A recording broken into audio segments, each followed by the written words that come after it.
ඉතින් ආදරෙන් පිළිගන්නවා සිංහලේ හදවත අපේ YouTube නාලිකාවට. ඉතින් අද අපි සූදානම් වෙන්නේ 9 ශ්‍රේණියේ සිංහල පෙළ පොතේ දෑසේ නිල් පැහැය කියන පාඩමට අදාළව ඔයාලත් එක්ක කතා කරන්න. පුතේ අපි පාඩම ගැන කතා කරන්න කලින් ඉස්සෙල්ලම බලමු මේ කාව්‍ය නිර්මාණයක් කියන්නේ මොකක්ද කියලා. පුතේ කාව්‍ය නිර්මාණයකට පුළුවන් කෙනෙකුගේ හදවතට ආමන්ත්‍රණය කරන්න. අපිට වචනයෙන් කියා ගන්න බැරි බොහෝ දේවල් කවිය තුලින් අපිට පුළුවන් කෙනෙක්ගේ හිතට කාවක් දාන්න. එතකොට පුතේ මේ ඔයාලගේ සිංහල පොතේ දෑසේ නිල් පැහැය කියන පාඩමට අදාළ වෙන්නේ මේ දයාසේන ගුණසිංහයන් විසින් රචනා කරන ලද රන් තැටියක කඳුළු කියන කාව්‍ය සංග්‍රහයෙන් තමයි ඔයාලගේ මේ පාඩමේ එන පද්‍ය පන්තිය උපුටගෙන තියෙන්නේ. 1974 රාජ්‍ය සාහිත්‍ය සම්මානයෙන් පිදුම් ලැබුවා මේ රන් තැටියක කඳුළු කියන කාව්‍ය සංග්‍රහය.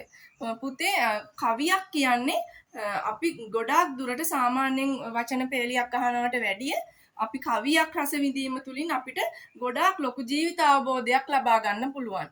එතකොට ඒ තුලින් මේ සමාජයේ පවතින විෂමතාවය, කෙනෙකුගේ හදවතට දැනෙන දුක් වේදනාව, විරහව මේ වගේ ගොඩාක් දේවල් අපිට මේ කවියකින් ඉදිරිපත් කිරීම තුලින් කෙනෙකුගේ හදවතට කාවක් දාන්න පුළුවන්. ඉතින් දයාසේන ගුණසිංහයන් කියන්නේ මේ සමාජ විෂමතාවය පිළිබඳ ගොඩාක් කාව්‍ය නිර්මාණ රචනා කරපු රචකයෙක්.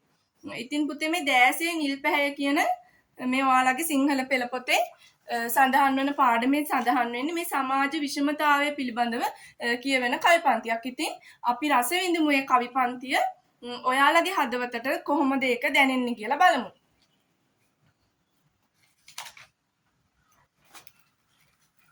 ඔබ වෙනුවෙන් ඉදෙන බතේ සිනා හඬට කන් දීගෙන පිඹ මොළවන විට ලිපගිනි දෙව් බොජුනක රසමැවෙන්න.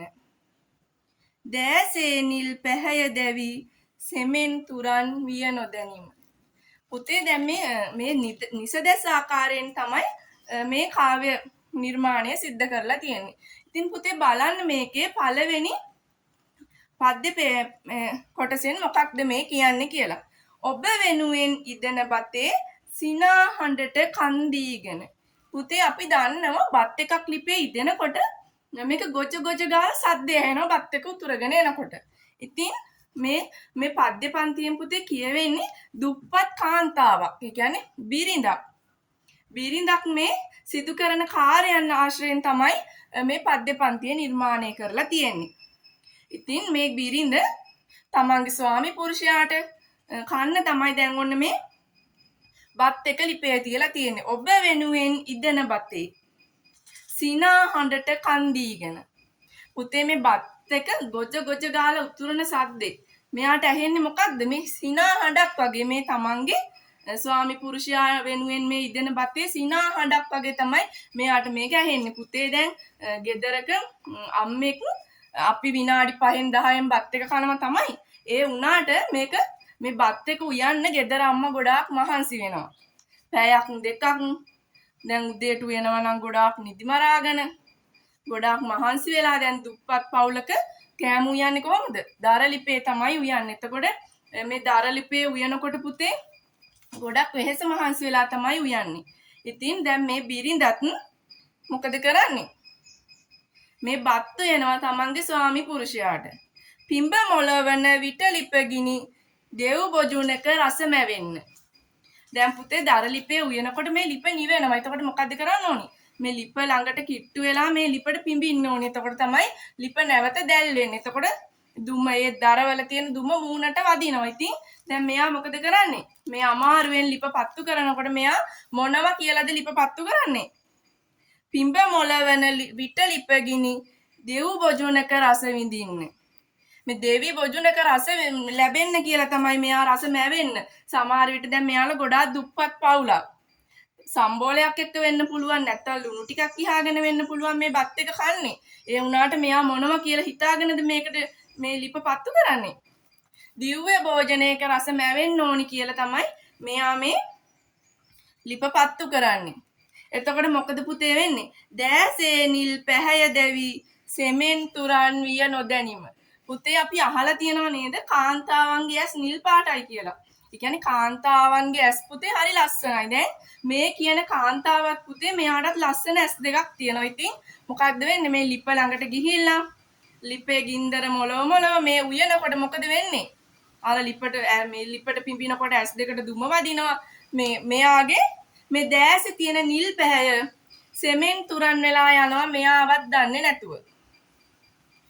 නැවතත් එන බව නොකියා හිරු අවරින් නැව් නැගි පසු තනිව හඬන ලොවත් සමග රැයට මුහුණලා ඉඳගෙන ඔබ එනතුරු මග බලමින් දිවි ගණනක් ගෙවනා විට දැසේ නිල් පැහැය සෙමෙන් අඳුරට දිය විය නොදැනිම. මොකද්ද පුතේ මේ කියන්නේ? නැවතත් එන බව නොකියා හිරු අවරින් නැව් නැගි පසු. පුතේ දැන් උදේට ඉර පායලා අපි දන්නවා ඉර සවසට බැහැගෙන යනවා. ඉතින් මේ ඉර හෙට එන්නේ නැහැ. ඒ කියන්නේ හෙට එනවා කියලා නෙමෙයි ඉර බැහැගෙන යන්නේ. එතකොට මෙයා මොකද කරන්නේ? දැන් මේ ස්වාමි පුරුෂයා ගෙදර එනකන් මෙයා තනියෙන් බලාගෙන ඉන්නවා. තනිව හඬන ලොවත් සමග රැයට මුහුණලා ඉඳගෙන මෙයා මොකද කරන්නේ? දැන් මේ කළුවර වැටිගෙන එනකොට දැන් ඔන්න මෙයා මේ තනියම පුතේ බලාගෙන ඉන්නවා. ඔබ එනතුරු මග බලමින් දිවි ගණනක් ගෙවෙනා විට දැන් මෙයාගේ මේ ස්වාමි පුරුෂයා එනකන් මෙයා මොකද කරන්නේ? හැමදාම මේ විදිහට හවසට බලාගෙන ඉන්නවා. දැසේ නිල් පැහැය සෙමෙන් අඳුරට දිය විය නොදැනිම. මොකද වෙන්නේ? දැන් ඔන්න මෙයා මේ ස්වාමි පුරුෂයා එනකන් රෑ වෙනකම් මේ පාර බලාගෙන ඉඳලා මෙයාගේ මේ දැසේ තිබිච්ච නිල් පැහැය අඳුරට දිය වෙනවා මෙයාවත් දන්නේ නැතුව. බත් දෙකටක් උපයන්නට අට්ටුකොටු පුරවා දවසෙම මද සැනසිල්ලක් ලැබමින් නිදි පැදුරේ වැතිරෙන ඔබ නගන සුසුම් කෙඳිරිලි හඬ හද මිරිකා හල කඳුලට දැසේ නිල් පැහැසේදී ගලා නිමා විය නොදැනිම. මේ කියන්නේ මොකද්ද පුතේ? දැන් මේ කියන බිරිඳයි එයාගේ දරුවටයි දෙන්නට කන්න බත් දෙකටක් සපය ගන්න තමයි මේ ස්වාමි පුරුෂයා මේ දුක් මහන්සි වෙලා වැඩ කරන්නේ. කියන්නේ පුතේ තමන්ට කන්න බත් කටක් දෙකක් උපය ගන්න උනාට දැන් ස්කූලී වැඩක් කරනකොට මොකද කරන්න ඕනි? ඒ තියෙන සියලු වැඩ කරන්න ඕනි. එතකොට මෙයාගේ මේ ස්වාමි පුරුෂයා මෙයාලට බත් කටක් දෙකක් කන්න තමයි මේ උදේ ඉඳන් රෑ වෙනකම් මේ විදිහට වෙහෙස මහන්සි වෙලා වැඩ කරන්නේ. ඉතින් මේ වැඩ කරලා ආවට පස්සේ මොකද කරන්නේ? මෙයාගේ ඇඟේ පතේ තියෙන මහන්සියට මෙයා නිදි පැදුරේ වැතිරිලා මොකද කරන්නේ? කෙන්දිරි ගානවා. ඒ කියන්නේ මෙයාට නිින්ද ගිහිල්ලා වුණාට පුතේ මේ බිරිඳට ඇහෙනවා මේ ස්වාමි පුරුෂයාගේ කෙන්දිරිලි හඬ. නිදි පැදුරේ වැතිරෙන ඔබ නගන සුසුම් කෙන්දිරිලි හඬ. හද මිරිකා හල කඳුලට. දැන් මෙයාට මේ කෙන්දිරිලි හඬ ඇහෙනකොට මේ බිරිඳ සෑහෙන්න දුක් වෙනවා මේ පිළිබඳව. මේ අපි වෙනුවෙන් තමයි මේ විදියට මෙයා මේ ගිහිල්ලා දුක් විඳින්නේ. ඒ දුක් විඳලා මෙයාගේ මේ ගතේ තියෙන මහන්සියට තමයි මෙයා මේ රැයට කෙන්දිරි ගන්න. ඉතින් බිරිඳ මොකද කරන්නේ? හද මිරිකා හල කඳුලට මෙයාගේ හදවත මේකෙන් පුතේ ගොඩාක් දුක් වෙනවා. ඒ දුක් වෙලා ඒ වැටෙන කඳුළු වලට තමයි මෙයා කියන්නේ දැසේ නිල් පැහැයසේදී ගලා නිමා විය නොදැනිම. මෙයා මොකද කරන්නේ? මේ ස්වාමි පුරුෂයාගේ කෙන්දිරිලි හඬ අහලා රැයට මෙයාගේ හදවතින්ම නැගෙන ශෝකයට මෙයා හඬා වැළපෙනවා කවුරුවත් දන්නේ නැතුව. එතකොට මෙයාගේ මේ දැසේ තියෙන නිල් පැහැය සෙමෙන් ගලාගෙන යනවා මෙයාවත් දන්නේ නැතුව.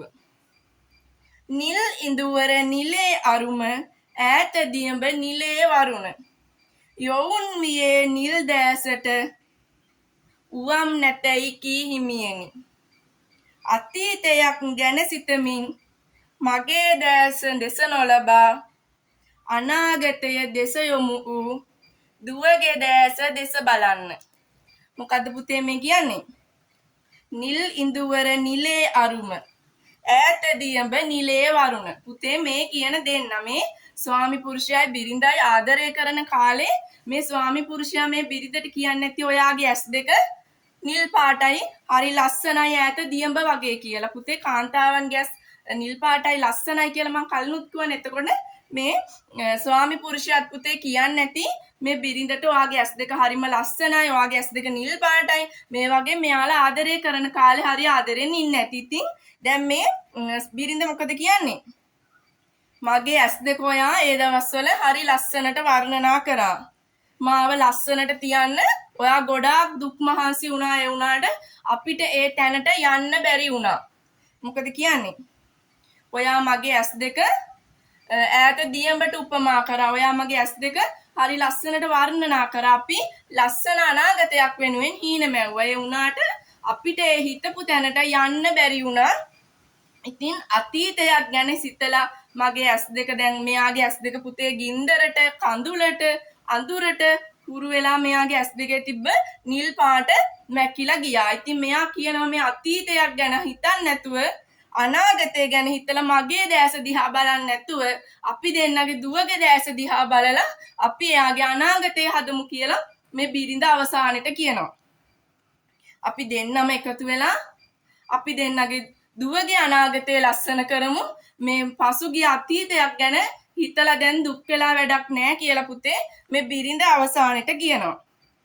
දැන් පුතේ මේ තමයි දැසේ නිල් පැහැය කියන ඔයාලගේ පාඩමේ සඳහන් කාව්‍ය පන්තිය. දැන් මම කිව්වා මේක නිසදැස් ආකාරයෙන් තමයි ලියලා තියෙන්නේ කියලා. ඉතින් මේ පද්‍ය පන්තිය රස විඳීම තුලින් ඔයාලා ලොකු ජීවිත අවබෝධයක් ලබා ගන්න ඇති. පුතේ මේ කාව්‍ය නිර්මාණය රස විඳීම තුලින් අපිට ජීවිත අවබෝධය ලබා ගන්න පුළුවන්. දැන් බලන්න මේ කාව්‍ය පන්තියෙන් කියවෙන්නේ මොකක්ද?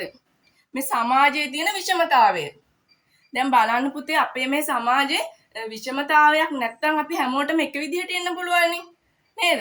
දැන් අපිට අපේ මේ ආර්ථිකයේ මේ සමාජයේ තියෙන මේ විෂමතාවයේ හින්දා තමයි මේ විදිහට දුප්පත් පොහොසත් කියන ભેදයක් ඇති වෙලා තියෙන්නේ. එතකොට අපේ රට ගත්තත් ගොඩාක් අය සැප විඳිනවා, ගොඩාක් අය දුක් විඳිනවා. දැන් මේ මොහොත වෙනකොට උනත් ඔයයි මමයි බත් කටක් කාලා හිටියා වුණාට සමහර දරුවෙක් ඉන්න පුළුවන් පුතේ අධික කුසගින්නෙන් මේ වෙලාවේ ගත කරන. එතකොට ඒ කියන්නේ මේ සමාජයේ තියෙන විෂමතාවය.